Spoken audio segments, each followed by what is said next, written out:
Hello बच्चों, let's read the question. The question says a ball dropped from 20-meter height loses 40% of its energy on hitting the ground.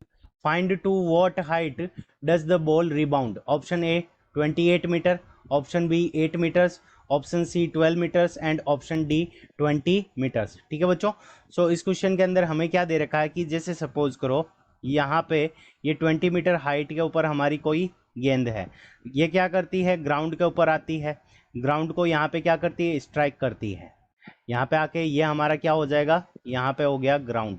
सो इस ground के ऊपर आकर क्या करती है स्ट्राइक करती है, और यहाँ पे क्या होगी गेंद के पास में क्या होगी पोटेंशियल एनर्जी। तो ये यहाँ पे जब ग्राउंड के ऊपर आएगी तो यहाँ पे ये पोटेंशियल एनर्जी टोटल किसके अंदर कन्वर्ट हो जाएगी काइनेटिक एनर्जी में। फिर यहाँ से 40% काइनेटिक एनर्जी लूज हो जाएगी और ये क्या पे पहुँच जाएगी एच हाइट के ऊपर पहुँच जाएगी। सो इस क्वेश्चन को करने के लिए हम क्या करेंगे की कंसेप्ट अप्लाई करेंगे। सो की कॉन्सेप्ट, अब की कॉन्सेप्ट के अंदर हमारा जो की कॉन्सेप्ट होगा वो एनर्जी कंजर्वेशन का होगा। तो kinetic energy is equals to, तो kinetic energy is equals to हमारे पास में क्या होगी पोटेंशियल एनर्जी के इक्वल होगी। Kinetic energy is equals to potential energy. अब काइनेटिक एनर्जी क्या होगी, तो यहाँ पे इनिशियली जब गेंद स्ट्राइक करेगी तो मान लेंगे कि उसकी वेलोसिटी कितनी है v1 है। सो यहाँ से आ जाएगा half M v1 square is equals to M G H, यानी इनिशियली कितनी है 20 मीटर की हाइट से आ रही है, तो यहाँ से हम एनर्जी निकाल लेंगे।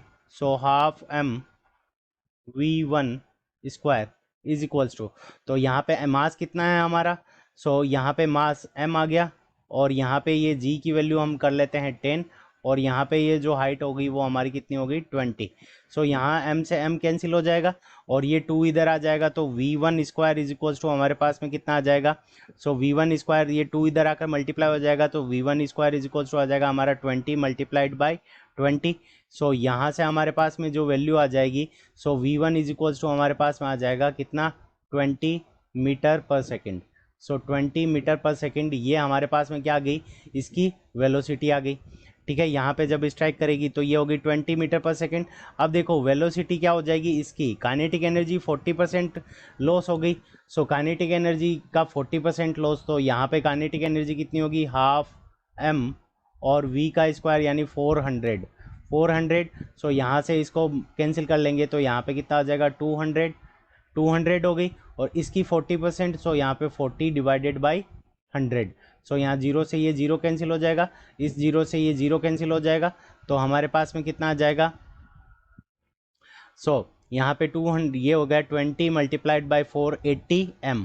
तो यहाँ पे इसकी जो काइनेटिक एनर्जी रहेगी वो कितनी रहेगी हमारी 80 m के इक्वल होगी।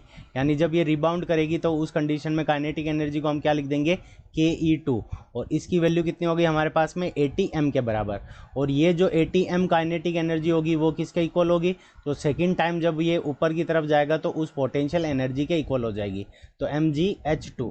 तो यहाँ m से m कैंसिल हो गया, g की वैल्यू हम होगी तो यहाँ 10 से ये कैंसिल हो जाएगा। सो यहाँ से इसको लिख देते हैं 80 इज इक्वल्स टू जी की वैल्यू हमारी 10, और यहाँ पे हाइट कितनी हो गई h2। सो यहाँ जीरो से ये जीरो कैंसिल हो गया, तो h2 इज इक्वल्स टू हमारे पास में कितना आ जाएगा 8 मीटर्स, यानी वो कितना जाएगी तो 8 मीटर्स ऊपर की तरफ जाएगी। सो 8 मीटर्स ऑप्शन बी में गिवन है। So option B is the correct answer of this question. I hope you understood it well. Best of luck, thank you.